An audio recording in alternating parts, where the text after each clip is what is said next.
a CT scan. Money pa my brain, dog. Money pa my brain. Do a CT scan. People, welcome back to the Fix It Boy and I here with Ari and special guests. Before we get to that, obviously big ups to our sponsors, Churchill Natural Products, Pure Natural You. You can follow them on Instagram at Churchill_natural_products. When you get that Churchill roots drink there, make you push past your limits and perform at your best. All right? Shout out to Churchill Natural Products. As we said, people, we have the Honorable Dr. Nigel Clarke. There we go. The Minister of Finance. There we go. Proper introduction. Yes. Yes, sir, for joining us. Thank you for joining us. Yes, sir. Thank you for being here. Blessings. Thank you for having me. Maybe we're interested in some Churchill roots drink. You drink those? By the way, Churchill roots drink. Yeah, it's not on my list right now. Okay. But I totally get the appeal. There's a list. Totally get the appeal. I would feel like you really have a list of drinks. So oh gosh, like he doesn't need it. He's like really smart on his own. Like, yeah, the synapses are fired. That's true. Well, we were surprised to see at an actual social event the other night. That's she launched. Yeah, that's where we woke up. Yes. Yeah. Like, Nigel Clarke is that's surprising. Well, people would be surprised to see you out. Is that the thing? Like most people are like, oh, you're here. Some people would be. People who don't know me would be, but I do what I want to do, have to do. And sometimes that involves going out. Mm. The reaction is often the same. Like, right? Oh my God, you're here. Oh my God, you're here. What you doing here? Do they expect that you're supposed to be like somewhere like books and calculators and like surrounded? I guess so. We are used to seeing people in one dimension, even though we live in a three-dimensional world, we don't see people as individuals with multiple dimensions to them. True. Right? You have a work life, you have a family life, you have a life of your interests and passions, and so on, right? So there are many things that make up the composite individual, but we are sort of trained to see people in one lens only. So we see them in another setting, it can initial expression of surprise. Yeah. But that's natural and that's human, and we all do it. You had I guess, fruitful 2 weeks. You've been in the news because of the budget debates, right? Like that just happened.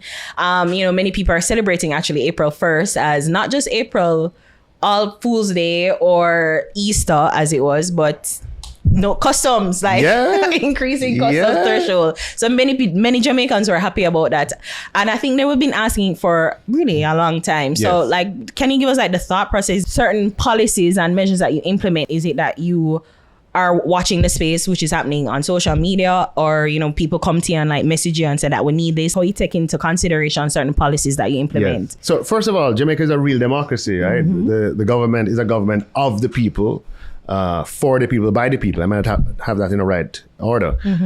So ultimately, the people have different ways of expressing their desires and goals and aspirations, and we pay attention to all of those channels. And as you point out, people have been expressing in no uncertain terms that with the change in the economic structure of Jamaica and of the world, more persons are acquiring the goods they need online using e-commerce. And as a result, our policies have to adjust. Now, the process of sort of making policy in this regard, right? One has to consider the goal that you have or that people have. But then one has to also consider the unintended consequences of a policy move. And let me give you a big example, which is a topic in itself, which is an interview in itself. Back in 1991 or thereabouts, Jamaica would have gone through a long period of negative reserves in our central bank, right? Starting in the late 70s. Negative net. In 1980, famously, there was negative gross, meaning there was no money in the central bank, period, right? Wow. We ended up having gross assets, but then the gross liabilities were more, and so net negative continued for a long time. And so the private sector, the World Bank, the IMF, all said, look, you have to liberalize the foreign exchange regime. This stuff of having auctions and so on, not going to help you to get foreign exchange. Now that's true. No. But what are the consequences if you do it like that and you don't have the regulatory structure? Yeah, so it was the right solution, Yeah. But done without considering Right. the unintended consequences. And that obviously led to, here I'm dealing with a complex topic in 2 sentences, but it led to, essentially what spiral inflation, financial sector meltdown, FinSac, 30 years to pay down the debt. So I say that as a big example to say you have to always consider the goal, the thing you're trying to solve, but you Right. must consider the consequences of the move. Right. So in this example, people want to be able to go about their business without too much transaction costs. That's a reasonable goal. We want to achieve it. But the thing that we have to think about is, all right, retailers purchase from overseas and sell locally.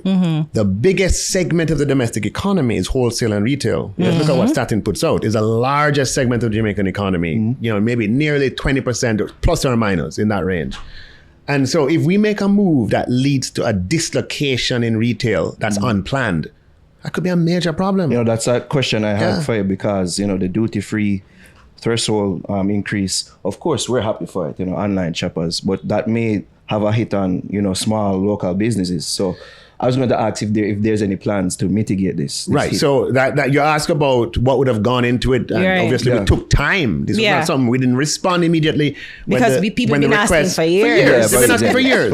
We had to look and say, look, is now the right time? And what are the possible effects that are not intended? Right. Yeah. And we had time to study that, meaning to inquire and to make inquiries and so forth and to think about it. And over that time, the other thing that began to happen was people were importing anyway and paying the duty, right? And what began to happen is that 20% of what we deal with at the ports were for goods $100 or less. But they generated 2% or 1%. I said it in my budget speech, somewhere in that range, or it might be 0.2%, somewhere in that range of the income at the port. So what happened is that people are doing what they want to do anyway, right? And the volume that it generates is disproportionate to the revenue that we're earning because you're charging duty on a small item. And what is potentially happening is that we're losing because we're spending 20% of our resources on something generating a tiny amount of revenue. We have decided to make this move to free up those resources. That 20% now can go after the 80% of things that generate 99% of revenues. So it became not just, simply something to make, life easier for people, but it also became administratively the right thing to do. Okay, so would you say that's the hardest part of your job? Having to come up with these sort of policies and then, thinking about the consequences. What would you say is the hardest part of doing this job? The hardest part, you're right. That has to be up there. What I would say is balancing competing interests. Competing interests. Yeah, and that's why the finance minister's job, it's inherently political, small p, because you're balancing among competing interests. There are a finite amount of resources, and whether you consider those resources on the tax side or on the expenditure side, and what you do in one direction means that you can't do something in another direction. So yes, a very challenging part of the job is balancing competing interests, and you have to be grounded in principle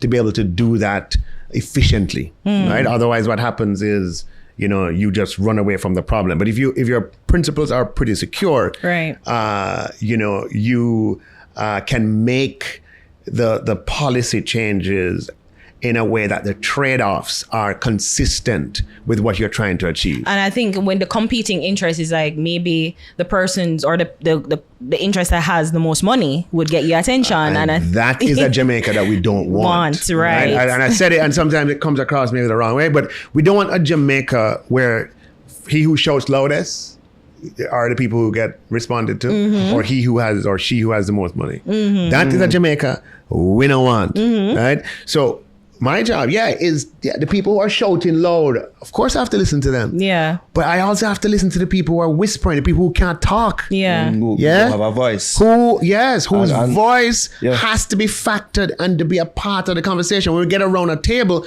we have to put 2 chairs, 3 chairs, 4 chairs for them. Sort of being like the voice of the voiceless. Exactly. Because if we just respond to those who have access to the media, access to the newspapers, right? Who can get headlines. If we run the country totally in response to that, we're going to leave a lot of people out. And I mean, sometimes I was like, being a politician has to be the hardest thing. One of my questions here is, which is easier, managing the country's finances or managing business acquisition when you worked out? Mosan Group, like easier? Was it easier to like? No, there's no comparison Really? in terms of complexity. Yeah. And in terms of sort of demands, on the total you. This is a role that being the finance minister, it takes everything that you have, because there's really no off days, right? Like it's you have to make the decision to be off, because like at any time there's something happening in the world that you have to respond to, or in the country that you have to respond to. It's been crazy. Correct. It's all encompassing, and there's never an off moment, and then you add it to your member of parliament as well. Yeah. Right. So it's challenging, but it's a privilege at the same time to serve the Jamaican people in this way. And it's I'm humbled by that privilege, but yes, it is tough. This question can lead into the politics. I don't know. Well, I wanted to ask, like, why then? That's it. Other than, that's the question. Other than the Miss Universe and due to the culture, why leave something that possibly could be making more money? Yeah, and the luxury of 9 to 5. Yes, and your anonymity and your privacy. Yes. It comes down to just passion for country. Right, that I really, yeah. And that my God, for me, it was very gradual. It wasn't. So I had options to do it in my 20s and my 30s. I had options to do it, but it wasn't something that I've said, look, I have an ambition to be X, Y, and Z. No, this didn't come from ambition. This came in a very gradual way, in a way that I would not have planned it to evolve, right? But the passion I have for Jamaica and the belief I have in what is possible, right? And that the possibilities for the country extend way beyond what we think is achievable. Right. And I wanted to, that's something that I have all along in various ways been a part of without necessarily planning for it to lead here. I started most people, would get involved in philanthropy when you have made it, and right? I started my philanthropic efforts mid-career. I started an NGO. That's the chess? Right, no, that even before chess. Okay. It was the National Youth Orchestra of Jamaica. Right, okay. That taught, kids in an after-school format to play, to read and play music and to play classical instruments, violin, viola, the string instruments, the woodwind, the brass. And you can play all them instruments. I was wondering. No, I can't play them at all. Not at all. But I can play it. I dabble on the piano. Okay. And I picked up the violin. I can play do, re, mi, and I know the notes and so on.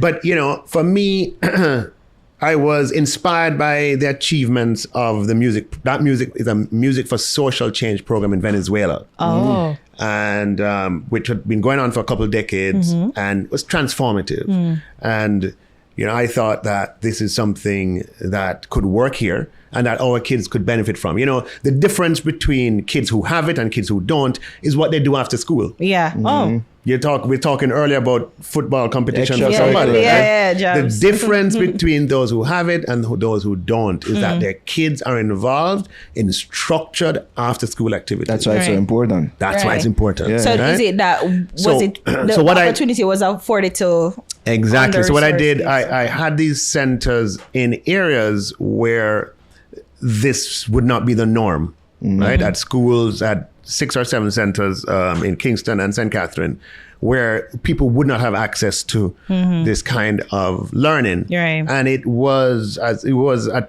transformative experience for me, but also for the kids who are involved. Over 1,000, maybe 1,500 kids over the since 2009. Got exposed to playing classical instruments. Some of them are now teachers. Wow. Some of the most prolific teachers of music today who advertise on social media came through my program. I say my program, but obviously it was a board, it was a team involved. Yeah. And what we did was we hired teachers to go and teach in these 6 centers after school. We had over 300 instruments that we acquired. I had to go and raise money, raise sponsorship, and that's what that was my contribution. I was co-founded it, and my contribution was a business aspect, i.e., raising funds to keep it going. Yeah. And obviously, I teamed up with persons who are on the music side who knew where to get teachers. Right. So we had to hire the teachers, and they would go to the centers several afternoons a week, teach kids for a couple of hours to play classical instruments. We had tons of concerts, small concerts, community concerts. And twice over that period, I'd have brought large orchestras to Jamaica. So I have been, and I took Jamaica's most prolific pianist to play at Carnegie Hall back in 2000, and I can't remember the year, it might have been 2009. He went to St. Richard's Primary. I went to St. Richard's Primary, and he was a star from when I was a kid. Okay. In terms of he appeared on, if you're old enough, Joan Rivers show. Yeah, man. Really? He played for the Queen. Wow. And I ran into him back in 2009, and he was like doing nothing. And I'm like, are you kidding me? How are you not doing nothing? And I was so angered by it that it got me into action. Yeah, angered. I'm doing my own thing. I'm in business. I'm traveling the world, doing deals. I'm fully occupied. But I ran into him at a birthday party, and I couldn't believe it. The talent, the stuff. And so I've never produced a concert in my life. And I said, you know what? You're going to play. And I got into action, and with support of a lot of friends, I ended up producing a concert at Carnegie Hall. Wow. For him to play. Wow. In 2009. Just for him to play. Yes. Wow. And it was full. And, it was triple encore. Wow. The third encore was a classical rendition of Three Little Birds. Bob. It was unbelievable. Wow. And then after that, teamed up with Sir George Aline, who is the former Chancellor of the University of the West Indies, to produce a concert at the Kennedy Center in Washington, D.C. This is somebody who was, I've done things in the arts. Yeah. I've never produced a concert. Yeah. And I was motivated into action because of what I saw as a major deficiency. And that is kind of the story really of seeing a challenge, seeing a gap and stepping in and saying, look, is it still operational? When I got into politics, I had to step away from that. It continued, and it was started in 2009. I got involved in politics in 2018. It operated all through that time. We had, as I said, tons of concerts. I stepped away in 2018. It continued. COVID dealt a big blow. It was down for 2 years. And so now it's in the process of getting back up with, the leadership that is there. Why isn't it more, I guess, recognized or heard about in our country, like this initiative? It was something done out of love and genuine sort of passion. It wasn't done for publicity. So the 1,500 or 2,000 kids who passed through that over the 11-year period are very much aware of the transformative effect. We have people who ended up at major colleges and major universities. The discipline that you get from playing an instrument, turning up on time, being individually proficient, but part of a team, right? Learning from errors, getting ready for concerts. Those are experiences that make a child. Every child should be a part of an extracurricular activity. Yes. Myself and Nara, we were a part of sports, so maybe that's why. But every kid should be a part of it. It builds character. It does. You mentioned principles about 7 sentences ago. What formed the basis of your principles? Right. Excellent question. God bless my parents. My parents had an integral role in my life. My mom was a school teacher for most of her life. She ended her career as Jamaica's first children's advocate. Wow. And she brought us up in church. So Sunday school, regular part of my, my sort of raising, right? And instilled in me, values from sort of the Judeo-Christian tradition. And that's a huge part of who I am. My dad was a judge, and he would have instilled in me, discipline, commitment, hard work, and excellence, right? A pursuit of excellence just for its own sake, not for anything in return.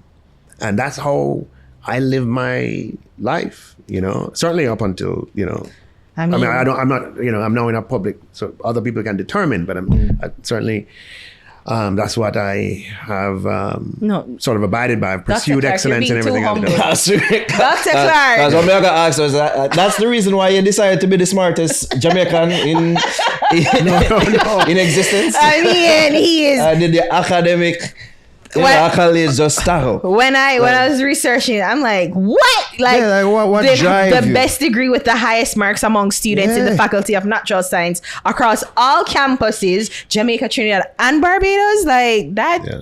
So, those things. Did you go to Inti? Yeah. You went to parties at UWI? Like, you don't achieve that by, going to parties. You achieve that by working really hard. Yeah. I went to my fair share of parties. I was fortunate enough to have had a car due to my dad and to decide. In fact, I shared a car with my mom. That's really the truth. But I would drop her to work and I would take it. That was the investment they made in me. Yeah. This was like how old? This is at UWI at 18. So what I would do, I had a little Subaru M70. It has like a sewing machine engine. Whee! Wow. Right? And I would drop her to work and I would go to UWI. So anyway, I did my, fair share of going out. But I was very focused, and I still am, a very focused person who, make goals and I pursue them. Now, that accolade that you mentioned, that wouldn't have happened if I didn't have someone who came to me, God bless her, who was in administration at UWI.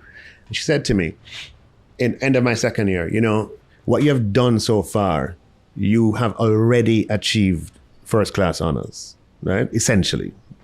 After a second year? Yeah, after my second year. First class is done with your 2 final years back in that, certainly that time. But based on what you've done, you're there for first class honors. There is this prize called the university's Dean's Prize, and that's apostrophe S outside, meaning plural, meaning the prize for Jamaica, Trinidad, and Barbados combined. And we haven't had a Jamaican win it in quite some time. Wow. You could be the first in a long time. Wow. And just putting that thought in my mind made all the difference. Because I could have gone into my final year and just coasted and still got first class honors, and I'd be the happiest guy around. But she put it in my mind that there was more. There was more that you can achieve. And by calling me aside, look, Jamaica hasn't won this thing in a long time. Based on what you've achieved so far, you can do it. We know you can do it. Go for it. Woo! That just was all. That's all I needed. That was all I needed. And it was so easy. Pressure, you never feel no. No, I was. That somebody was actually noticing. Was good, right? And look, part of you see the approach I take with respect to my job. I'm huge on public education. I don't think there's been any Minister of Finance that has provided as much information to the public in carrying out their job, right? My budget speeches, you can look at them, they're all online compared to the last 20 years. Mine is a complete change from the past. I think you're the most deep with information, right? And the reason is, from my experience, I have found that when you begin to enlarge people's understanding of what is possible, you get dynamics that you never knew. And that's what happened to me. This person called me aside. I didn't know anything about that prize. I didn't even know that they were measuring that thing. I said, look, this is something that's being measured. Yeah, you can achieve it. Go for it. And that made the difference. The rest is history. Yeah. I became the first Jamaican in a long time to receive that prize, which was for the person who got the highest degree or best degree in all campuses of UAE, Jamaica, Barbados, and Trinidad in the faculty. Was it that spark that led to you becoming, getting the Rhodes Scholarship and the Commonwealth Scholarship? Yes. Well, yes. So you apply for the Commonwealth Scholarship. You need to come with some goods. Right? Tell me what you have done academically. Tell me what you have done non-academically. And certainly that achievement would have put me in good stead for the Commonwealth Scholarship. I got that to do a master's and at Oxford. And while I was doing the master's, I applied for the Rhodes Scholarship. And by then, I would have had come first there at UAE across 3 campuses. I would have been a Commonwealth Scholar. I was a Jamaica Scholar before, Jamaica Independence Open, coming out of Monroe. Yes, so that would have, been integral, I guess, in the selection committee, selecting me, But, that's just blessing as well, because everybody who turns up for the interview, they're all good. Yeah. And who they actually choose out of the Rhodes process, depends on the day. I'm a huge student of Jamaica's economic history. And you'll see that in my presentations. I don't talk about economic history to be political. I talk about economic history because I believe that is the only way we will proceed. We will succeed. When you go to the United States or to the UK and you go and do a master's in economics or in government, they start telling you about what happened in the 30s and the 40s and the 50s and what happened 300 years ago. Because the history presents. Yeah, human beings, the only way we're going to succeed is to learn from our past. True. Right? So I'm a keen student of Jamaica's economic history. I know it intimately because I've made the effort to do so. Right. And when you're knowledgeable about your history, and in particular in this context, economic history, it humbles you because you realize that others before you have tried to solve some of the same problems. Yeah. And you see the decisions they made, you see what happened, and you see the context, and it's a humbling thing to do. Yeah. Right? So I say all of that to say that I am fully aware of the gravity of the responsibility and of the fact that pursuing and achieving solutions is sometimes not a straight line. What you just said a while ago, like being a student of Jamaica's economic history and then having this role as the finance minister, like you realize that, as you said, that many people were solving the same problems as you were trying to. What are some of the errors you think that they made and that you're trying not to make? Right. I think in the past, we have undervalued and underestimated the role of just economic stability, right? Which is why for 50 years we did not have economic stability. You didn't have it in the 70s, certainly from 74 onwards. Never had it in the 80s, never had it in the 90s or the 2000s. Basically all of my lifetime up until recently, that has been absent. And for a small country that's developing, that's open to shocks coming in, it's one of the worst mistakes that we could have made, right? Not to do everything in our power to get economic stability. That's certainly one of the readings and the lessons. And the other one is what I mentioned earlier, of being aware of unintended consequences, right? That you might believe that the response to this is this tool. And you might be right that this tool will in fact respond. But you have to also look at what this tool will do in other areas that you were not intended by you. And that's something I think I'm trying to take a different approach on. And then the final thing I'll say is that on that is I don't think we've made enough effort on public education. That ultimately a democratic government can't move too far ahead of the people. Okay. You ever hear the thing? It can't move too far ahead of the people. So when you say that, what do you mean? Well, what we mean by that is that the concept of delayed gratification. That personalized, we're willing to sacrifice, go to sixth form, go to university rather than work, because we know that over the long term we'll be better off by doing that. So we delay gratification. In a political context, in a democratic political space, the calculus of delayed gratification for a population is a more difficult thing to put together. Yeah. Like that. Look, if we do this now, the output will be that. If we wait and do it that way, the output will be this, but it will be 5 years later. Right? In a democratic competitive space, it's easy for those messages to be distorted. So what I'm saying is that by saying you can't go too far ahead, there are things that are maybe necessary or required for certain goals to be achieved, but they would involve some kind of sacrifice in the short term. If people are not prepared to make that sacrifice, then it's very difficult for you to go ahead of them and force them into that sacrifice. That's what I mean. Because I think many people probably, complain about certain things that, the government, like certain actions the government is taking, and they're probably not understanding. Like they're quite resistant to the changing weather and climate. So because one criticism I see is the removal of the GCT on imported goods. Yeah, on raw food, right? Yes, raw food. And I think it was last me that said that kind of made it seem as if you were changing your talk. But can you explain, is this a move to not go forward, like not being forward or moving ahead of it's the really simple policy? It's really simple. And again, you talk about principles, right? You have to know what your principles are. And the principle is that Jamaica is an upstanding member of the international community. Jamaica tries desperately to live up to and implement its international agreements, okay? Whether it's an IMF agreement or it's anti-money laundering agreement or it's trade agreements.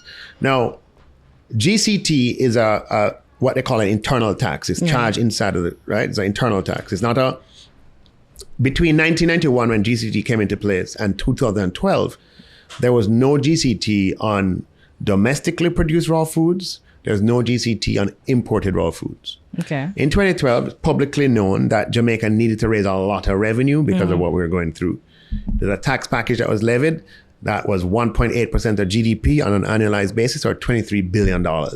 In that package was the decision to broaden the GCT net to include raw foods, both domestic and foreign.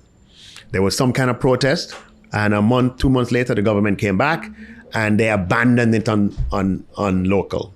Okay, so the GCT on foreign imported raw foods basically arose in 2012 as a revenue measure. It did not arise because people were seeking protection, right? It arose because of a need for money. Money, okay. Right? Okay. Now, looking back with hindsight, it was a move that violated Jamaica's international agreements because while it was not intended for protection, it does give protection, or a little more protection. And the international rules that we are signed up to say that you cannot apply internal taxes in a way that is inconsistent between what is done for domestic goods and what is done for foreign goods of a category. So if you have shoes and you decide to have GCT on shoes, then GCT must be on local shoes and foreign shoes. Oh, equal. It must be right. Oh, okay. You can't have an imbalance. Right. That is because competitively, like people would choose. Right. So that's black and white. If you want to have duties, you can have duties. Yeah. But you can't have an imbalance in the GCT regime. Now, CARICOM found out what we did, and they made overtures to the government, and the government had to take the GCT off of imported CARICOM raw foods in 2014. So it was removed for CARICOM goods in 2014, but it was kept for the rest of the world. In November, of course, after that, we're busy with lots of agenda items. Nobody's thinking about that. In November of 2023, the WTO sends a delegation to Jamaica and they point out, Jamaica, you are being naughty. You're naughty. You have GCT in this category on foreign stuff, but not local stuff. You're not allowed to do that. Yeah. Now, you talk about principles. This is now when the rubber hits the road. Right? Do you believe in living up to international agreements for the sake of it? Absolutely. Because we are good global citizens. Yeah. Right? Now, that's not to say that we leave local producers out in the, cold. Out in the cold. We have duties. They're called import duties. And we have what we call additional stamp duty on imported raw foods. I will give you an example. For tomatoes, cabbage, and carrots, the duty is 100%. And the additional stamp duty is 80%. Those are compounded. Let me see your math now, right? So to compound it, I'm just teasing you. Yours people. About math. But let me just do it further. Right? That means that it's a total, when you multiply, of 260%. So if the item costs $1 in Miami, right, by time it comes to Jamaica, it's 260% more. Oh no. Okay, so that's what you call protection. Now, and this is getting technical here, but you want me to get technical? Sure. Break it down. Break it down. Yeah. All right. So in our, as a part of the WTO, Jamaica, like all countries, have submitted to the WTO the maximum import duty that it will charge on different category of goods and the maximum additional stamp duty. And it's on a schedule on the internet. Anybody can see it. It's called a bound tariff schedule, right? And the bound tariff schedule is there for all countries, where the country puts up and says to the world, the maximum I'll charge is this and this. Now, for some of the raw foods, we're not at the maximum. So what I've said is that as a measure, what we could do is look at areas where we want to, adjust the additional stamp duty. As we comply on the GCT, we can adjust import duties and additional stamp duties. However, going back to our original conversation topic about balancing interests, right? And about making sure that the voiceless are a part of the conversation, even if they're not at the table. Right. Because at the end of the day, who consumes food? People. Yeah. What are the interests of people? That they can have affordable food. Yeah. So if you go and jack up stamp duty and import duty, inflation is killing us all. Right. So we have to, and programs like yours now can help to balance the conversation because, we have organizations that are very powerful, very organized, have access to the media, and their voice is heard. Yeah. And they dominate the conversation. But who is talking for the path recipient who just needs some affordable food? Yeah. So and here, I don't want anybody watching to say that, my position is my position. We're going to look at it. But when we look at it, we have to consider it 360. So it is not one dimensional. So is it that the local farmers aren't being in any way affected? So what we would, definitely do in conjunction with, other stakeholders in the Ministry of Agriculture, stakeholders in the Ministry of Industry, Investment and Commerce, so look at areas where Jamaica is producing and is doing a good job producing, and saying, look, taking the GCT off, is it going to harm them?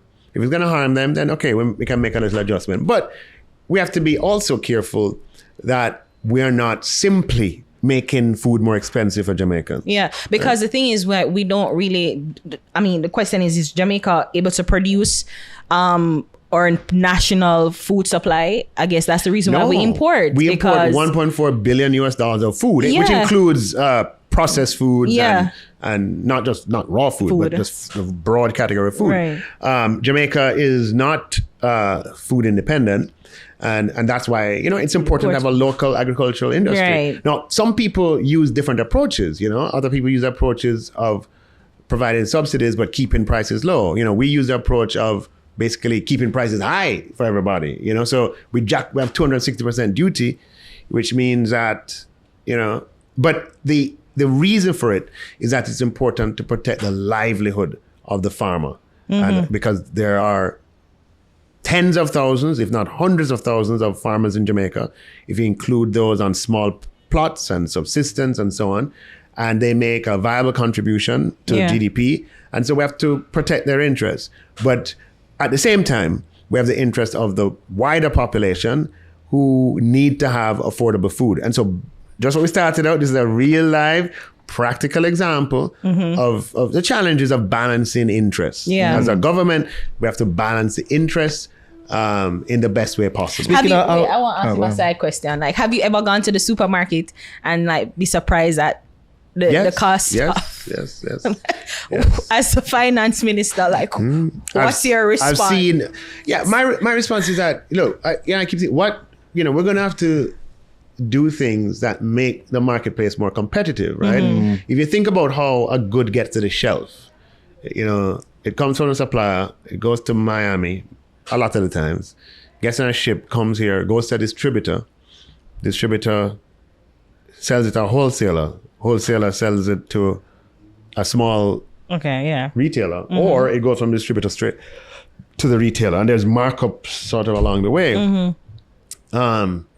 We have to sort of have a Jamaica where the competition is such that the markups can't be what they are. We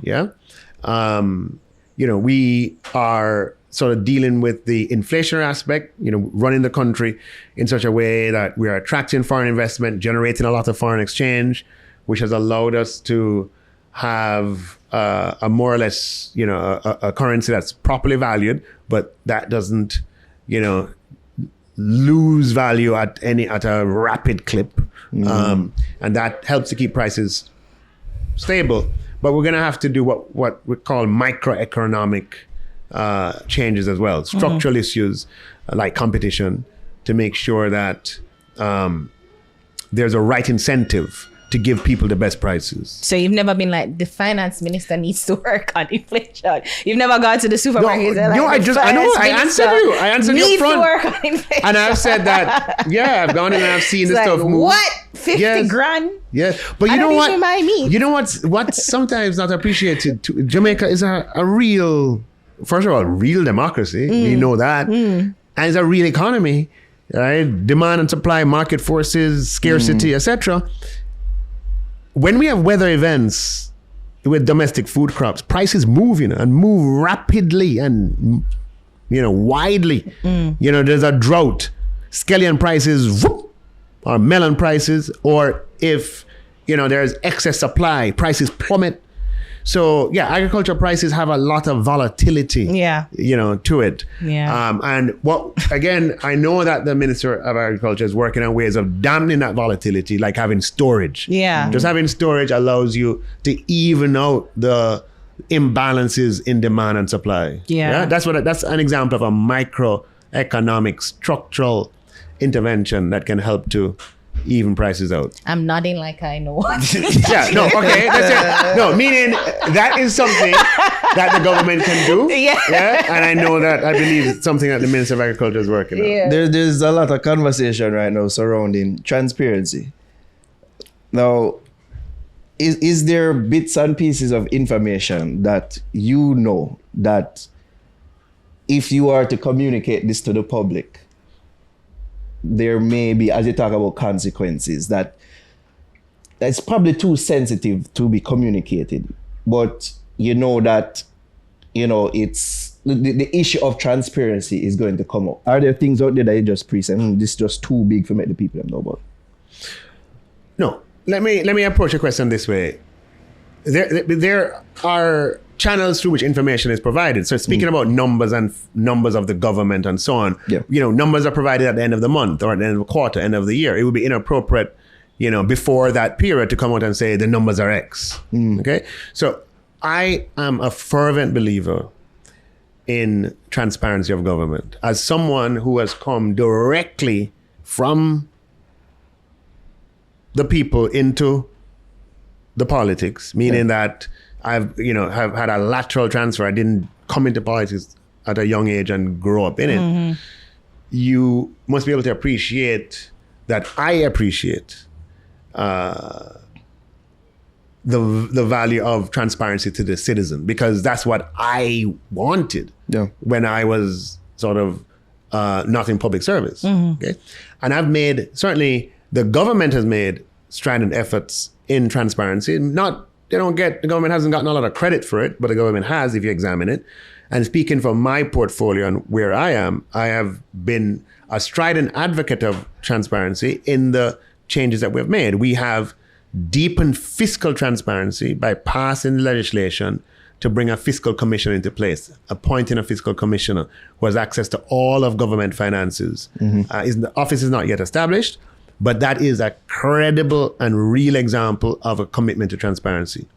Monetary transparency. We made the central bank independent, which means that they are unfettered in pursuing low and stable inflation and in reporting to the Jamaican people on monetary matters. That is real transparency. We have passed legislation to make the appointment to public boards a transparent one, where people can apply and have their names included, and everyone has to go through the same process. So transparency is something that is central and very important to me as an individual, and it's very important to the government. And part of the reason I asked that question, because there's this point of contention surrounding receivables.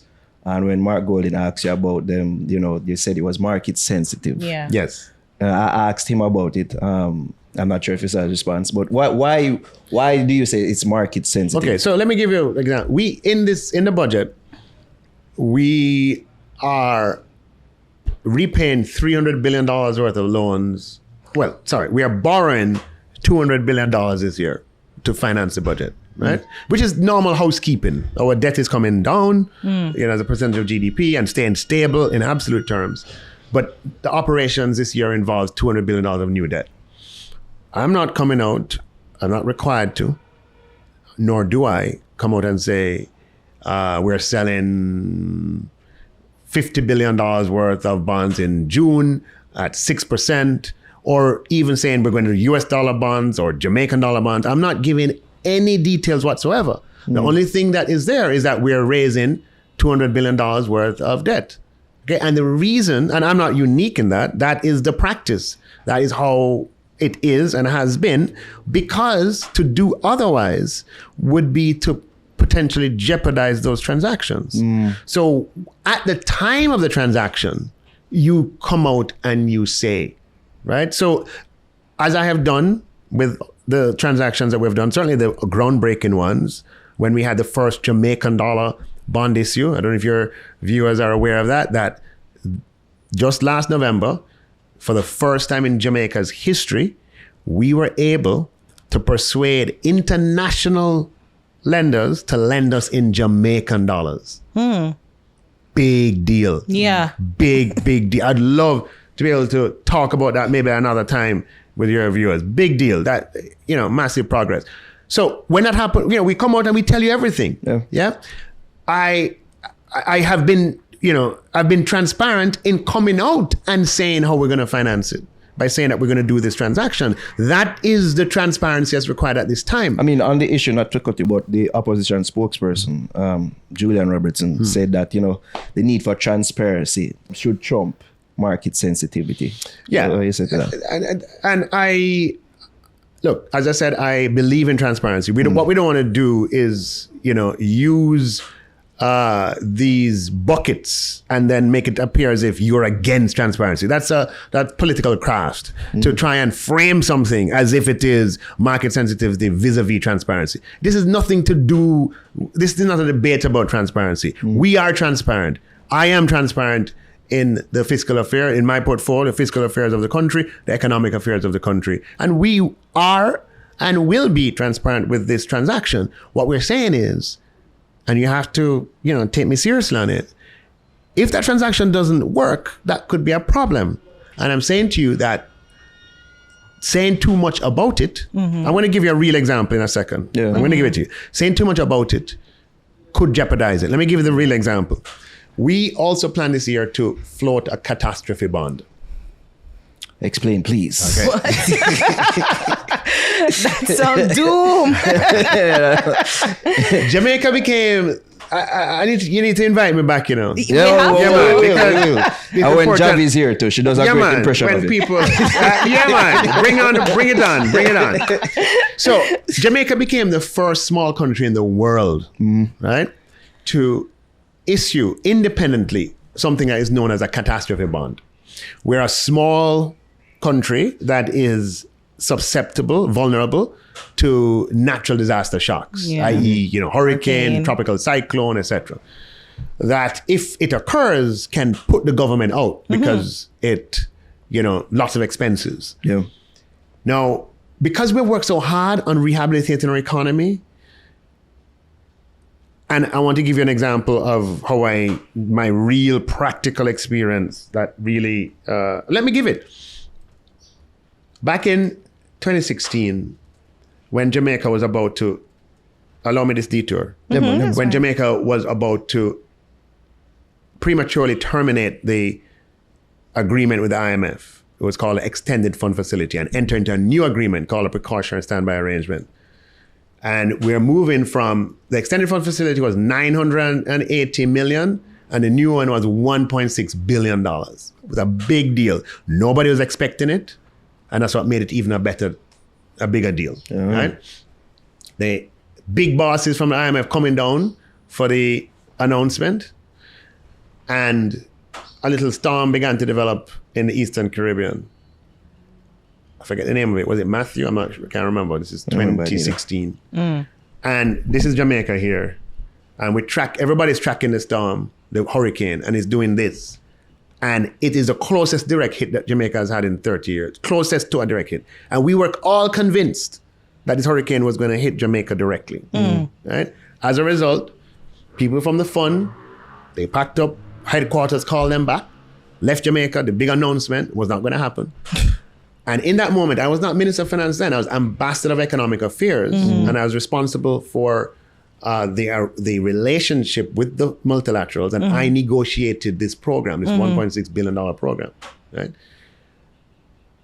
And then it became abundantly clear to me, my God, if this thing had hit, we started to calculate that what we were negotiating couldn't help us.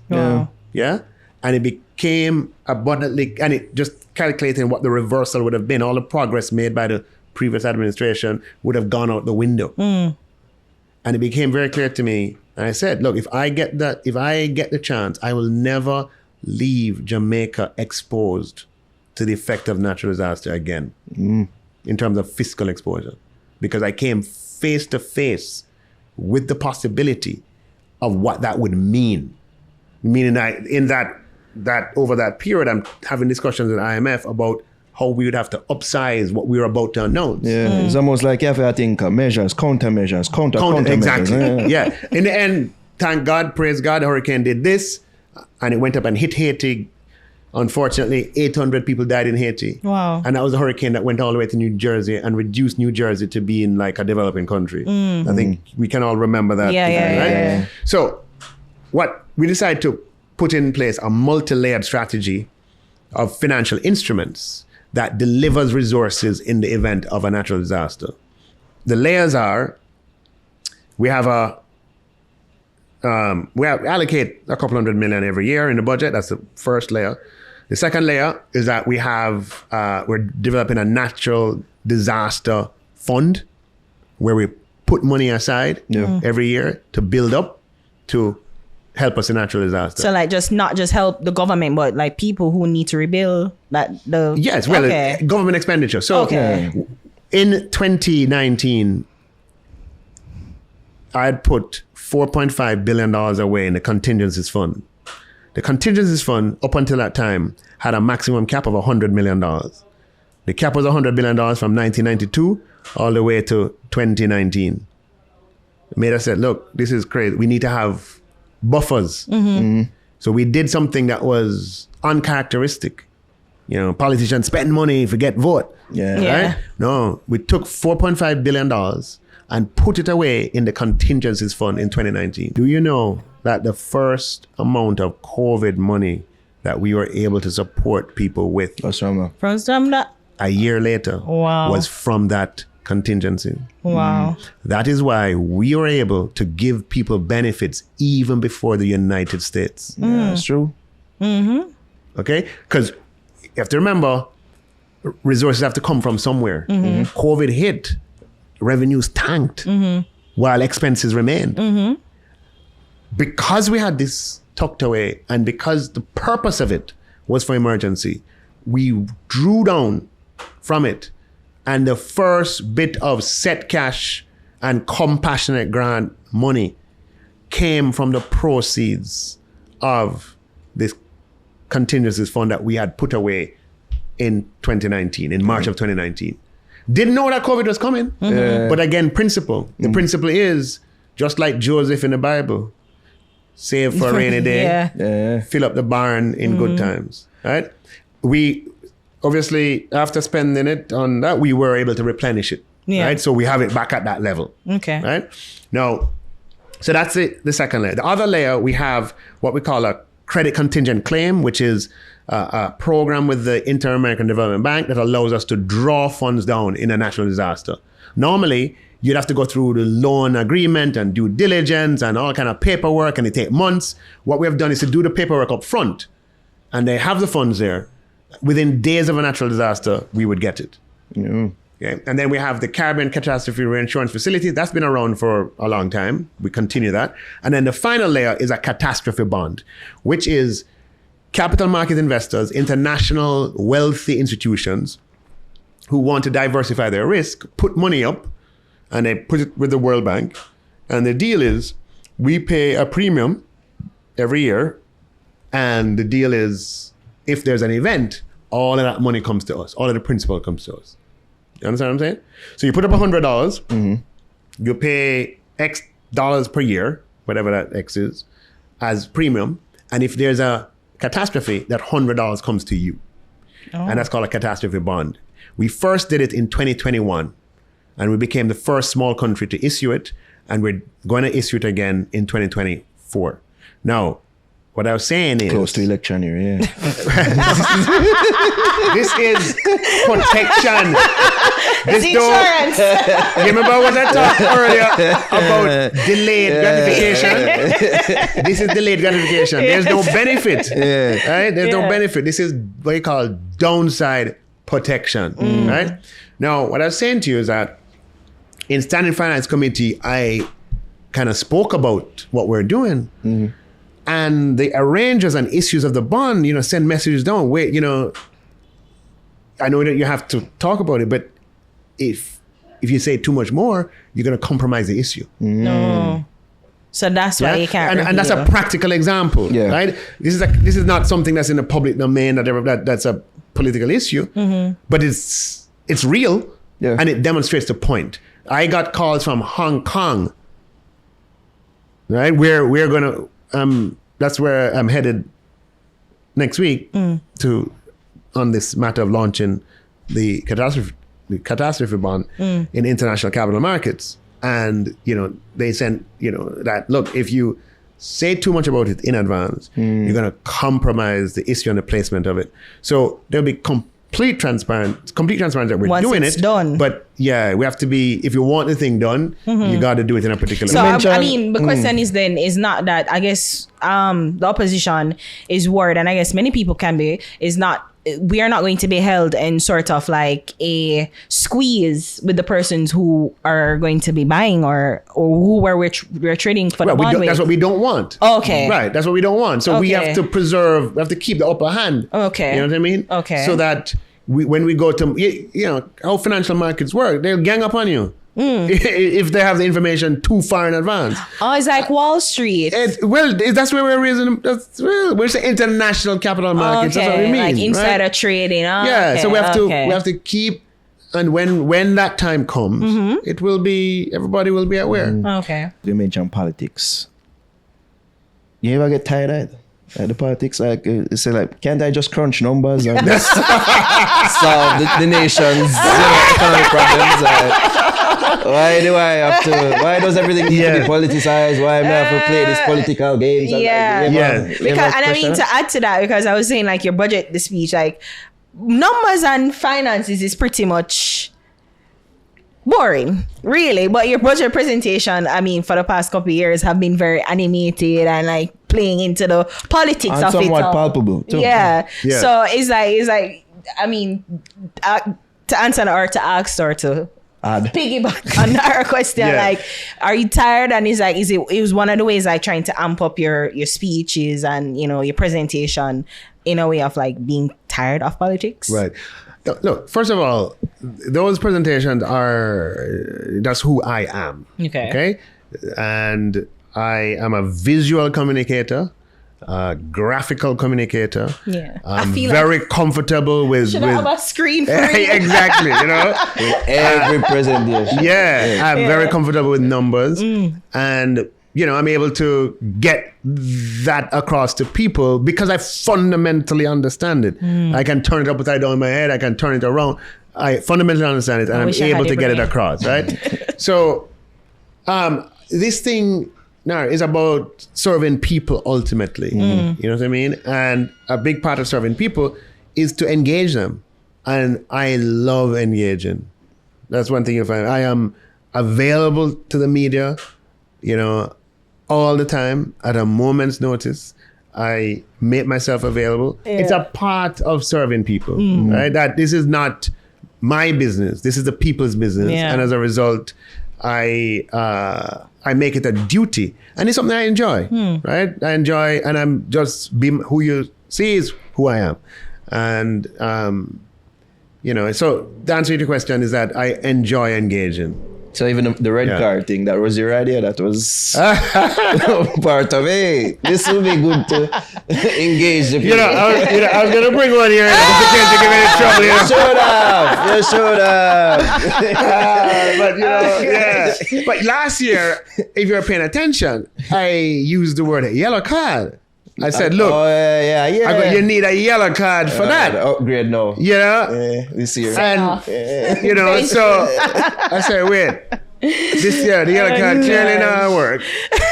So my motherfucker flash to the red. But, you know, because even your foray into politics, like you've always probably been a businessman. Like the world of politics is it way different from business? Very different. Yeah. There are similarities, but it's a whole different beast altogether. So like with those things in mind, like we talk about, you know, making things palpable, do you do those things with the youth in mind specifically? You know, we talk about engaging people, but you know, the youth especially can find like budget presentations and debate kind of tedious and boring. So you do them. Absolutely. Well, I mean, I introduced the Citizen's Guide to the Budget. Did not happen before my time, which is a publication that appears in the newspapers during the budget season. That, you know, 12 pages long, but that puts the budget into simple terms that people can understand. The feedback I've gotten from that is that people appreciate that. Yeah, and it is something that people look forward to. In addition, we have innovated the school budget tour, where we go into high schools and we explain the budget. We can't go to every high school, but we go to a selection of high schools in the corporate area and in the rural area. This year, we'll add the rural areas to it, and we explain the budget. So yes, absolutely. The intention of my style and method of communication is to ensure that all people can understand, but absolutely young people who are the future. And in our population, you know, a majority of our population is below the age of 30 or thereabouts. Let's get to this beef now. What's happening? This beef, because you defended, you know, Juliet Holness, Speaker of the House, you know, against Mark Golding, and you called him, think I read it here. Yeah, he undermined, contradicted, emasculated the very people he has appointed. Right. No. So what I said is that we have two instances of senior members of the opposition coming out and making affirmative statements. Meaning statements in support of a move by the government. Yes. And then sometime later, in some cases days later, in other cases months later, the Mark Golding comes out and essentially overturns those decisions. What I said is that undermines those figures, that emasculates them, and that makes it difficult to trust what they say. The two practical examples are, the first that I'll give is when we introduced the parliamentary salaries last year, and I gave first of all, I had a meeting with 5 or 6 opposition MPs where the principle was outlined, which is clearly that ministers' salaries are benchmarked to permanent secretaries. It's been that way for 50 years. MPs are benchmarked to ministers. And that is what we're going to do and keep, etc.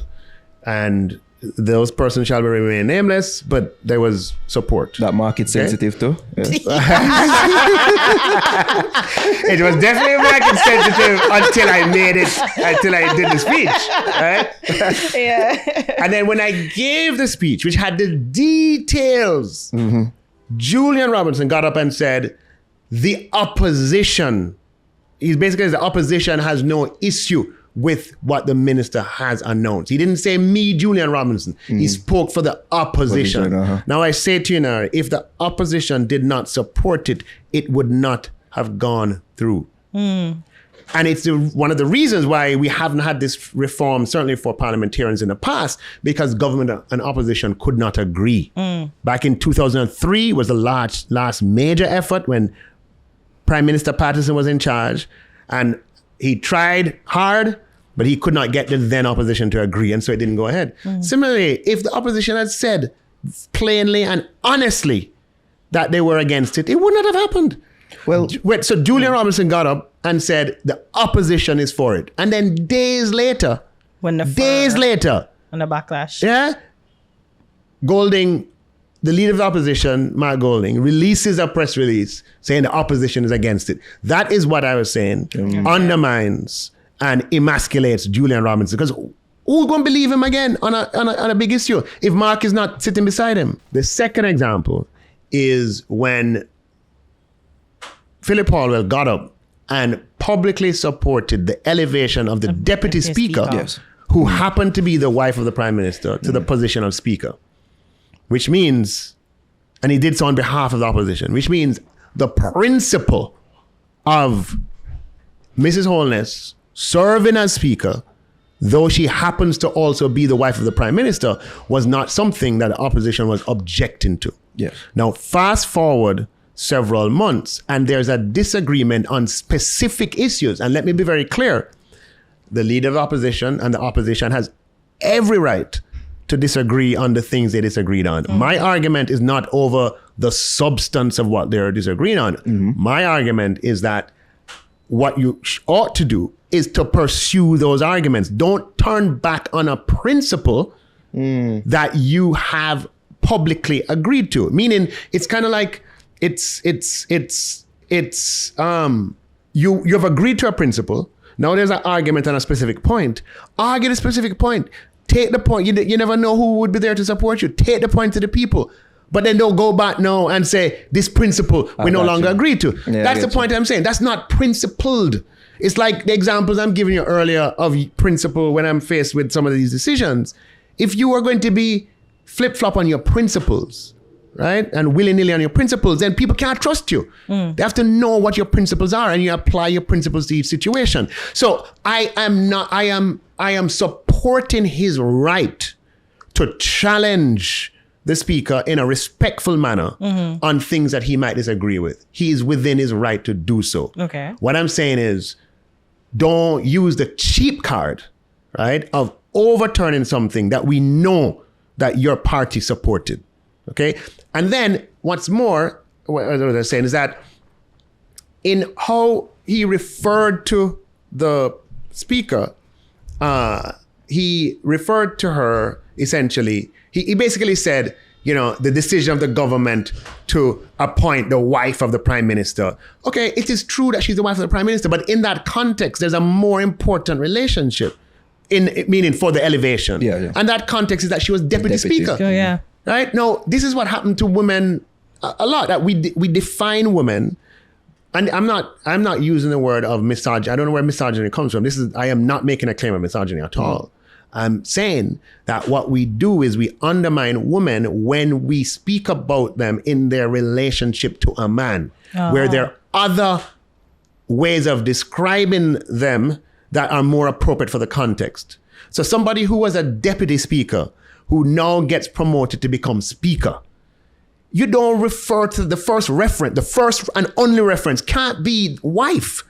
One of the references has to be deputy speaker. Wife is relevant. I'm not saying wife shouldn't be there. Like you can't go around it. You can't go around it. It's a wife. You can't go around it. But to leave out deputy speaker, right? It sends a message to people that she's there just because she's wife. There was no intention for her to be speaker when she was appointed deputy speaker. Everybody thought that she'd be deputy speaker for the entire term. There was a speaker there. There was an unplanned event, an unfortunate event that developed, and the speaker was no longer available. In every system that we know, the deputy succeeds the person who is the principal. And my position is that to be balanced in the critique and to be respectful in the critique, you must include the fact that she was deputy speaker, not just wife. She is wife, but she's deputy speaker who happens to be wife. Because I guess the fact of her being wife raises some concerns that the position as wife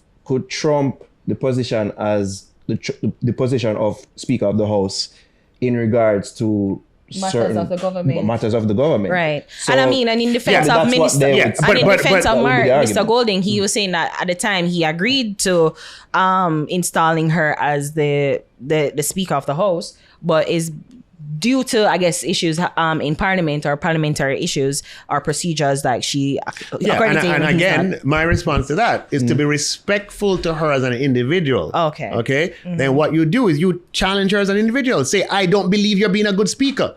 You're being a bad speaker. You're, I believe that what you're doing is wrong. Right? What you do is you deal with the substance of the issue. And about the substance is a conflict of interest of her being the wife of the Prime Minister. But here's where that goes. Here's where that is wrong. The position, whether you believe in the position or not, okay? The position that she's adopted on these issues was the same position that the person before her had, Marissa Dalrymple. Was Marissa Dalrymple the wife? No. So it is clear that the position is independent of being wife.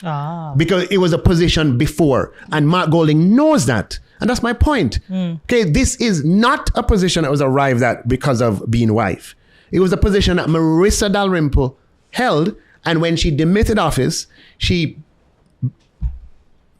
passed on the same issues. Wrote memos, passed on the issues, said to the speaker, etc. Okay, so if you're respectful of an individual, you don't jump to their marital relationships to explain. You see it for what it is. The person who she succeeded had that position, and she merely has continued the position of her predecessor. The predecessor was not wife. Therefore, the position was not arrived at because of wife. Okay. Understood? Yeah. So, look. We've asked to understand. I'm not going. No, but I'm not. No. We're not. I talked to Mark already. It's important that you understand. Yeah. Right? So, let me be very clear that the government supports the position of the Auditor General. I have been on record that I believe that the office of the Auditor General plays an indispensable role in our society. Jamaica could not function without the Auditor General playing the role that she does. Just her mere presence and the fact that she's around means that people observe procedures. So her role is critical, and her role is protected by the Constitution. She doesn't need my protection. It's protected by the Constitution.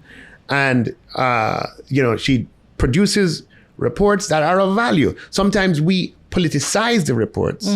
We frame them in narrow, selfish ways that sometimes destroy people, but that miss the essence of what we can learn from the reports. But the role is essential, and it's very important that the public become aware of the contents of those reports in as quick a time as possible.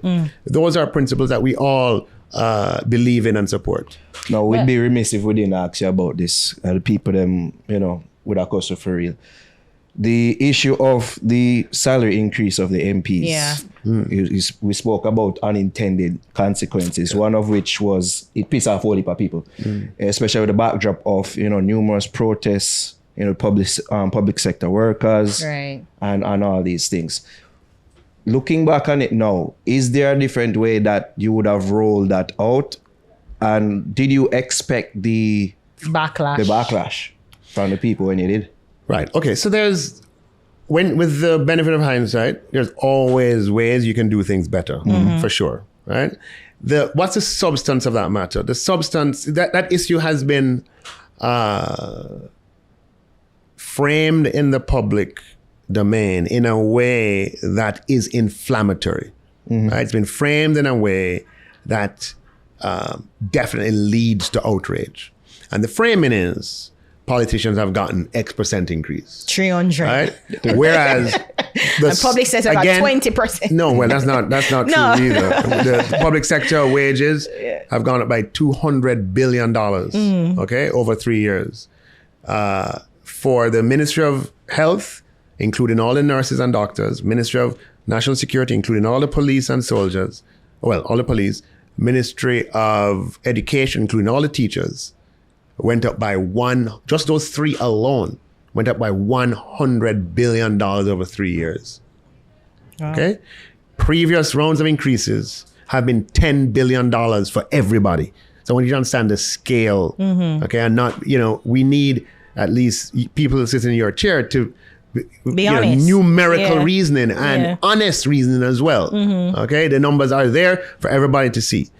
Now, this is what essentially happened here is not an increase picked out of a hat. It is simply that for the last 50 years, ministers of government have gotten $1 more than permanent secretaries.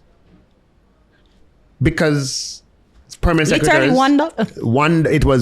It's $1 per week more. So $52. Oh. Okay? That was the dollar per week was set in 1986. In 1972, it was set at $1 per month. Okay, so that's why I said over the last 50 years, ministers' salaries have been pegged $1 for 50 years over permanent secretaries. From 1972 to 1986, it was $1 per month. From 1986 to 2023, the time of this increase, it was $1 per week. All that happened, ladies and gentlemen, is that same principle is applied to a new salary scale. That works for this climate. No. So, in other words, permanent secretaries' salaries have been adjusted. Yeah. The people who report to permanent secretaries have been adjusted. Yeah. The people who report to them, everybody has been adjusted. Yeah. Cabinet ministers make $1 per week. So this is where permanent secretaries were. Cabinet ministers get $1 per week more. Permanent secretaries were arranged there. Cabinet ministers get $1 per week more. Meaning the same, talk about principles, the same principle that has been in place for 50 years has been applied to the new salary scale. This principle was in place the day before my statement in Parliament in May of 2023, and it is the same principle that operates today. The result of the principle is that there has been a significant movement in the salary, but it was not that there is a percentage that is chosen. It is simply, what do we want? Is it that we want to change a principle and have permanent secretaries earn more than ministers? That's a conversation we can have, right? Do we want them to earn, you have permanent secretaries, you have chief technical directors, you have heads of departments. We want the ministers to be, below people in the ministry. That's a conversation we can have. There are consequences of that. Yeah, one of the reasons you gave, I believe, was to justify the pay increase was to incentivize politicians staying in politics and younger people coming. No, okay. So as I said, this was not an increase for politicians per se. What this was we made a radical change in the public sector salary scales.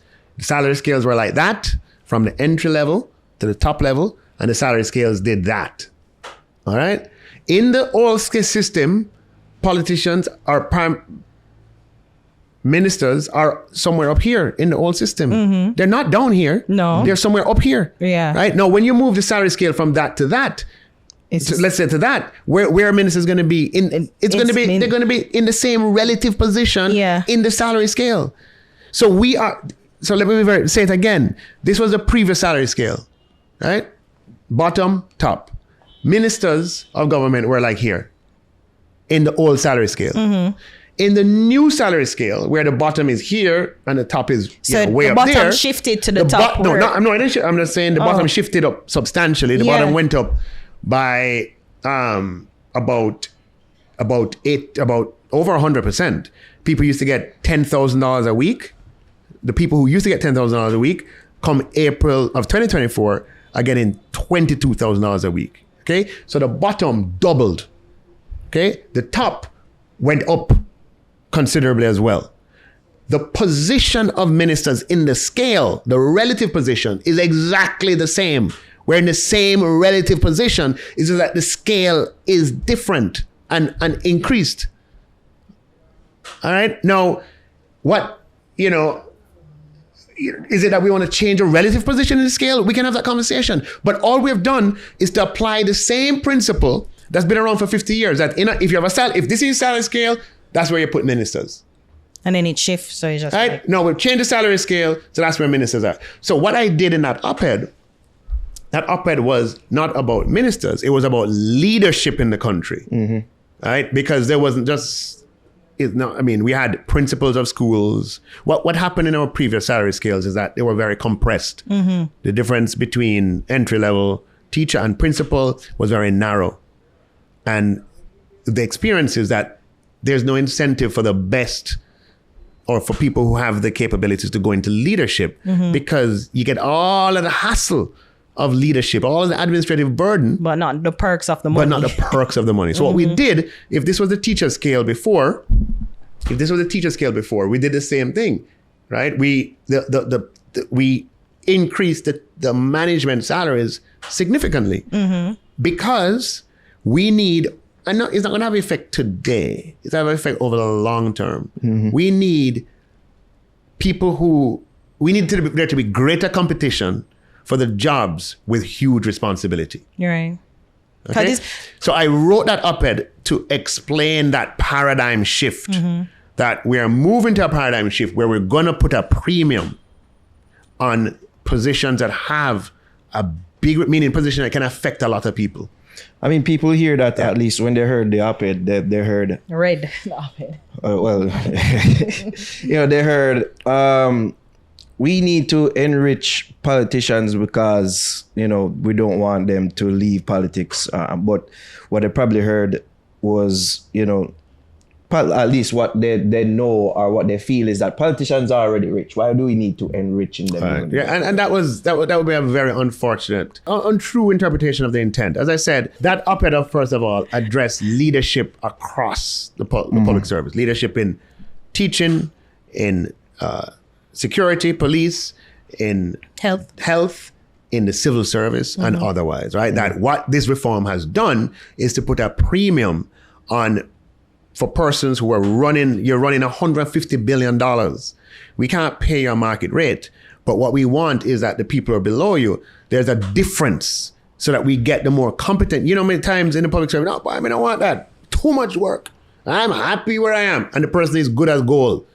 Because the premium for the trouble was just not good enough. Yeah. So we're doing to put the premium so it makes a difference, guys. Having the right person in the position who can affect thousands or tens of thousands or hundreds of thousands of lives makes a difference. Absolutely. Makes a big difference. Because that's why brain drain is affecting our country. Correct. Yeah. No, with respect to politicians, the other thing in the op-ed that I said is that when you look at, I went and I'm totally data-centric, fact-driven, right? Empirical, meaning testing reality, right? When you look at the number of persons who served in Parliament from 1972 until present, there are about 300 persons who have served in Parliament. And when you look at the median level of service, it's about 10 years. Yeah, okay. Okay? Parliamentary service is by no means, for the vast majority of persons, a career we think of the people, what dominates our minds are the people who have been there for 30 and 40 years, because those are the people we know best. Yeah, we see them. Because we see them. Yeah. But so we think that this is a profession where people go in and just stay for 30, 40 years and just collect. No, the data is there that can prove it, show it.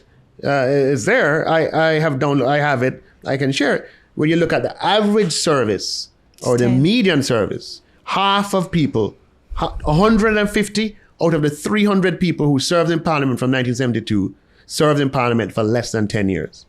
So these are these are structural remuneration, right? It's not remuneration for an individual that they're going to have for the rest of their life, right? Politics is competitive. There's huge turnover.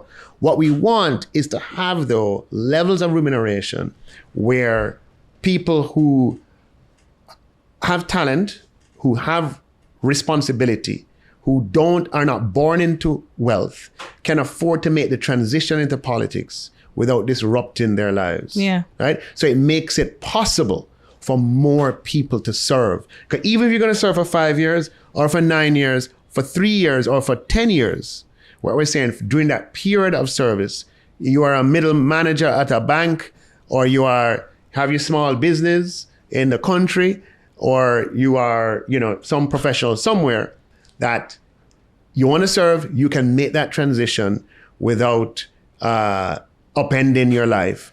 And over time, not today, it won't be immediate, over time, the competition for those jobs, meaning the number of people who are now available.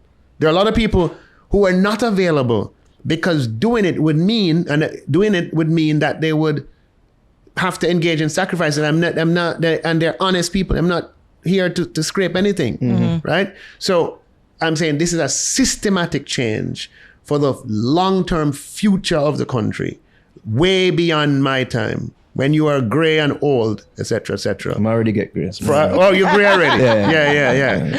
That what we can continue to have is a Jamaica where across the society, people see it worth their while to take on the burdens of leadership, whether in the civil service or in the political arena. Because I was thinking about you, that you were the head of your company, and you had to make a drastic shift. Yes, in pay. and even what is here now it's still not compared. Pay increase way below what I would have earned. Is it worth before. it? Right? Again, why? No.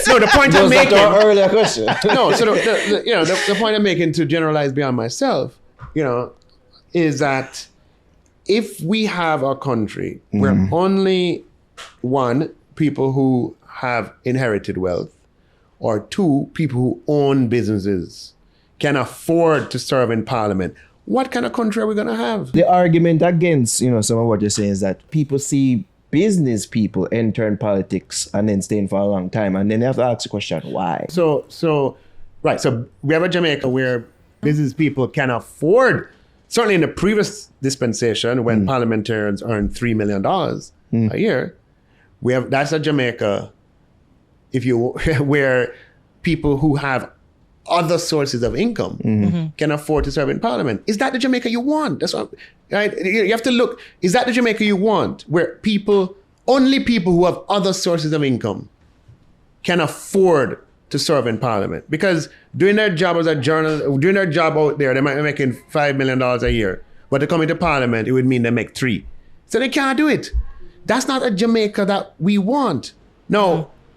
It means that some people who have other sources of income, yes, will get higher salaries. But that's a consequence, no doubt. But the bigger impact is that the room of possibility is now open to a larger swath of the population to say, look, if you give up your private life, give up your one source of income, you can come and serve for a term or 2 or 3 or 4, right? But it's mostly, as I said, half of the people serve 2 terms or less. You can do that and not compromise your way of living, your standard of living. Yeah. And for a country like Jamaica, where leadership has been the issue. And by leadership, I don't mean leadership at the top of the country. What I mean is leadership throughout the society. You know, across the board. Across the board, we need some people, as unpopular as it is. Some people believe this is. Some people, not people in politics, whatever, believe that this is one of the most fundamental reforms that we have made. Because the pay increase, not the pay increase. Having no framing, having structures in place that open up the possibility of parliamentary service to wider groups of people. Pay increase make for shorter titles, Mr. Clarke. Yeah, exactly. And it goes back to some of what we were talking about earlier, right? That, you know, if you're not motivated by principle, you're not going to bear that pain. Yeah. The pain that I went through by, you know, not pain, but you're not going to bear that. You're just going to do what is, you know, expedient and what is popular in the moment, right? But if you're motivated by conviction, by belief, by principle, you're prepared to pay a price for principle, right? Yeah. But I know that you have to go. But one of my final questions, like, you know, of all the gains that you've made as finance minister, you've been able to, for the past 7 years, not introduce any taxes to the Jamaican people, which I think many people should recognize that that's a feat, and that we're not drowning or, you know, we're diminishing as a country. Like, you think that all the gains that you've made, and if you guys should lose the election, like, you ever think about what that would be, the consequences of what that would be for the country? Look, the first thing, the people are sovereign. Okay, we work for the people, and the people do what they have to do. Our job is to do the best job that we can, right, and present that job to the people. And I have full faith and conviction that when we present to the people what we have done, they will do the right thing. And even with the local election that passed, and you know, I guess many people consider it a close victory for the JLP, but an overall victory for the PNP because of how close it was. Is that a signal for the party overall, like maybe there needs to be revamp of the communication, or what the work that you've done, like how you need to communicate that to the people for it to not be close again? At least a tweaking of communication. Yeah, so as I've said before in other fora, we make it a habit to listen to the people, right? And the election results definitely have a number of messages in them. I'm not one sort of who buys very easily, you know. You have to be careful that a tendency of human beings is to use new information to confirm old beliefs. So if I believe this, I'm going to use this new data to say, see, I tell you, right? And that is a pitfall that we have to avoid. However, there is information in the results. I believe the information is more local in nature than national, meaning we have, you know, contradictory, if you're to believe it's national, there are contradictory results in different local areas, right?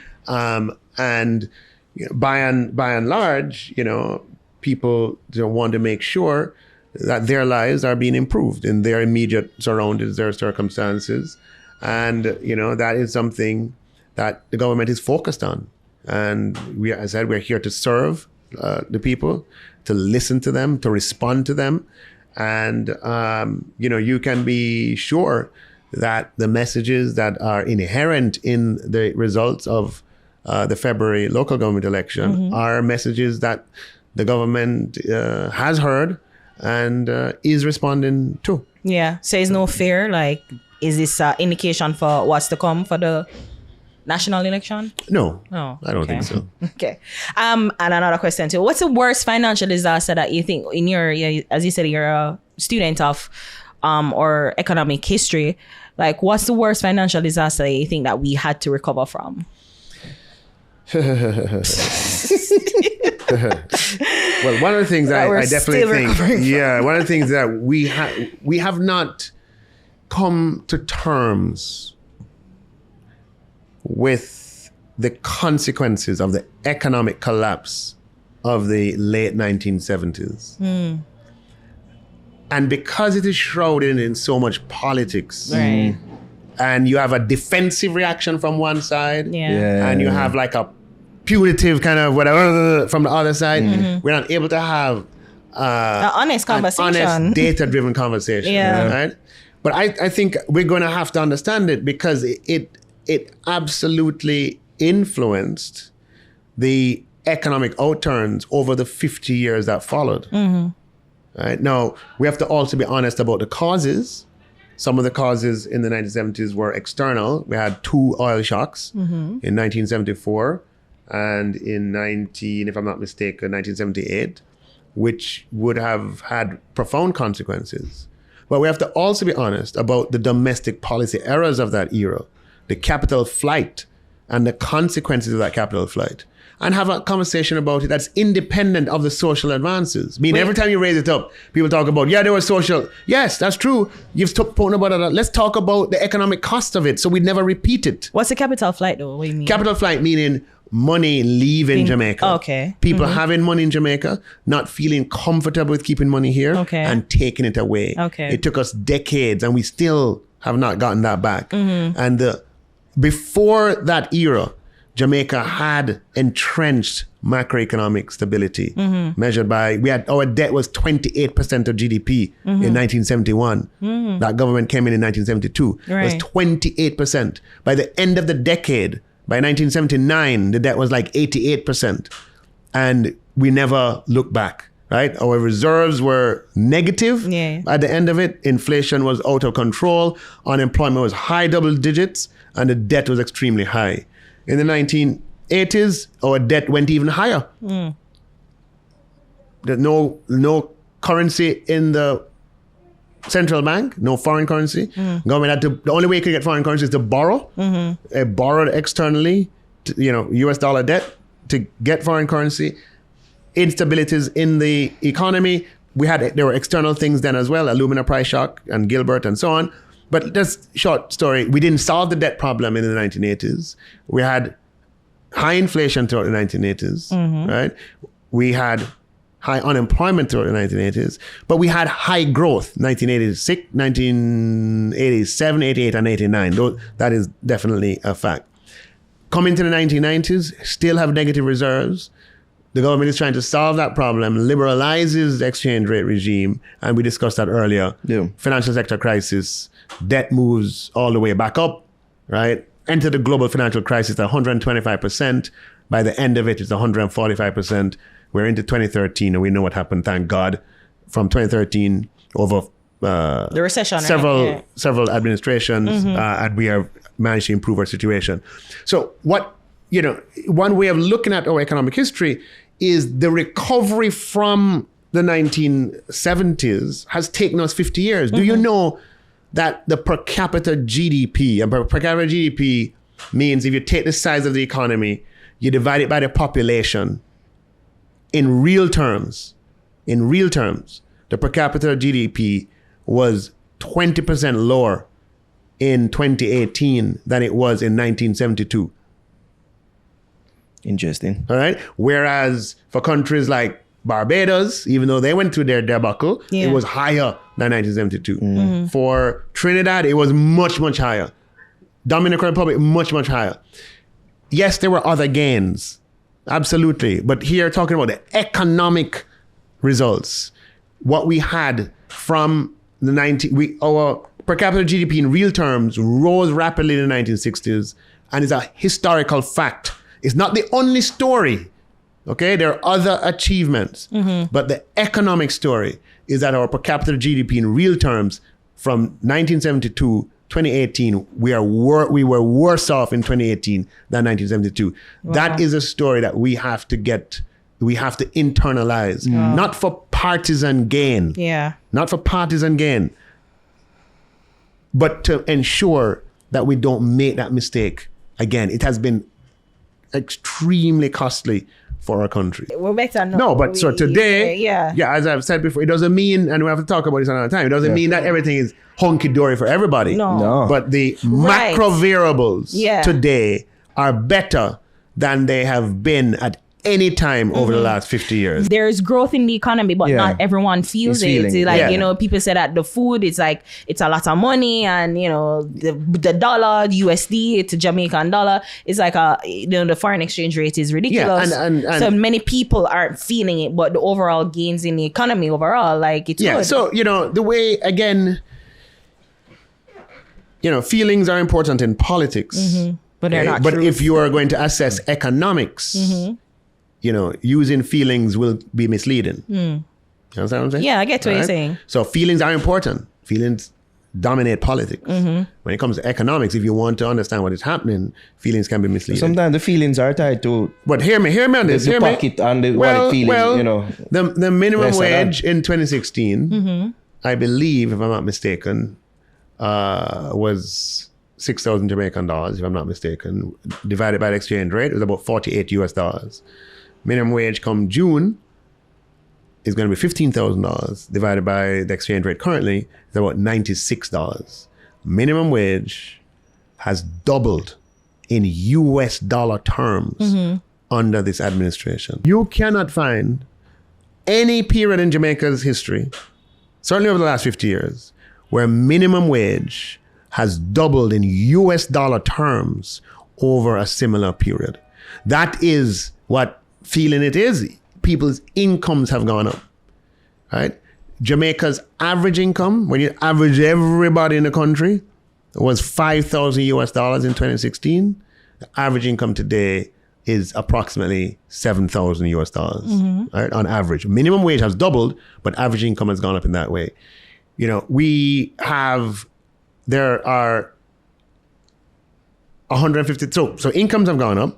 We have more people in jobs, which means they're able to feed their families, they're able to support their communities as a result. You know, we have been able to implement projects that improve lives at a scale that we have not been able to do before. We're buying 300 buses across 2 years. We've never been able to afford that. We're buying 100 garbage trucks.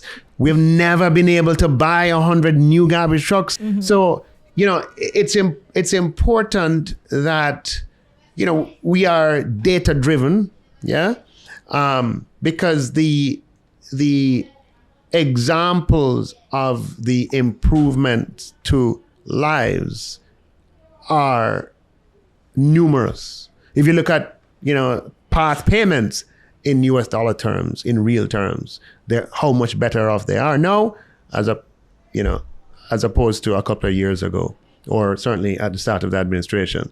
You know, there were 400, let's give you a little anecdote. There were 400,000 cars on the road in 2016. In 2022, even with COVID, there were 200,000 more.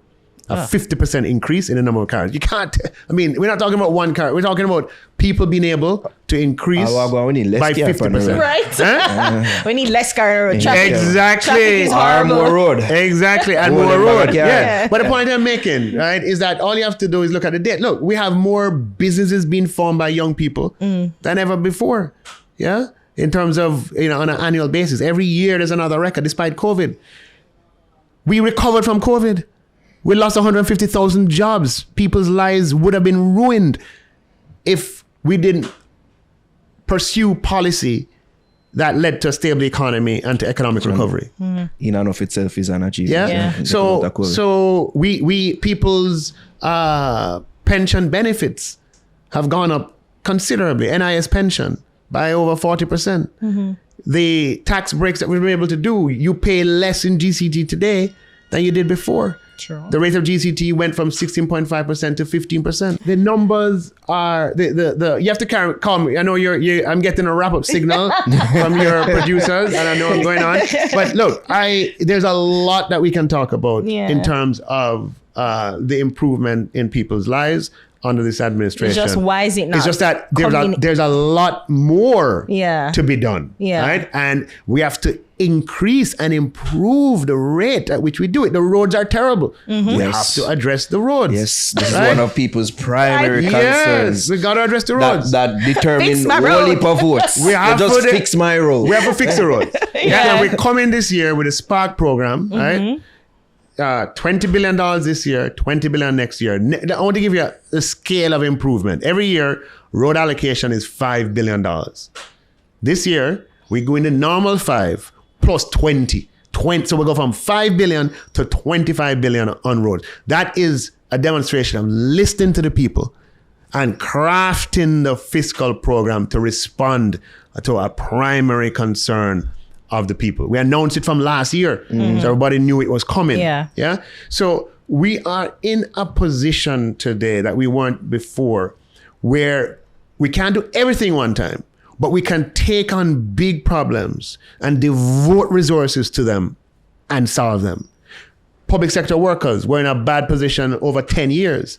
We devoted $200 billion. Unheard of before. I want you to understand that the increase in public sector compensation between year X and year Y, between the period 2010 to, or let's say 2013 to 2022, right? Crossing 2 administration. You're talking $10 billion for the entire public service. That is an extremely potent example of how the environment has been able to improve people's lives. But we can't do everything one time. We pick public sector compensation, we address it. Now we move into roads. We're going to pick roads and we're going to address it in a major way. Right? It won't solve everything, but it'll be very different from the past. We'll pick another problem. Prime Minister announced, well, we're doing 4 hospitals at the same time. When last have you in your lifetime heard 4 hospitals being built, modernized, upgraded at the same time in Jamaica? We couldn't do that in my lifetime or my mother. Your granny lifetime. They've all gotten progressively worse. Yeah, so that couldn't happen if we never had the macroeconomic fundamentals to make it happen. Right?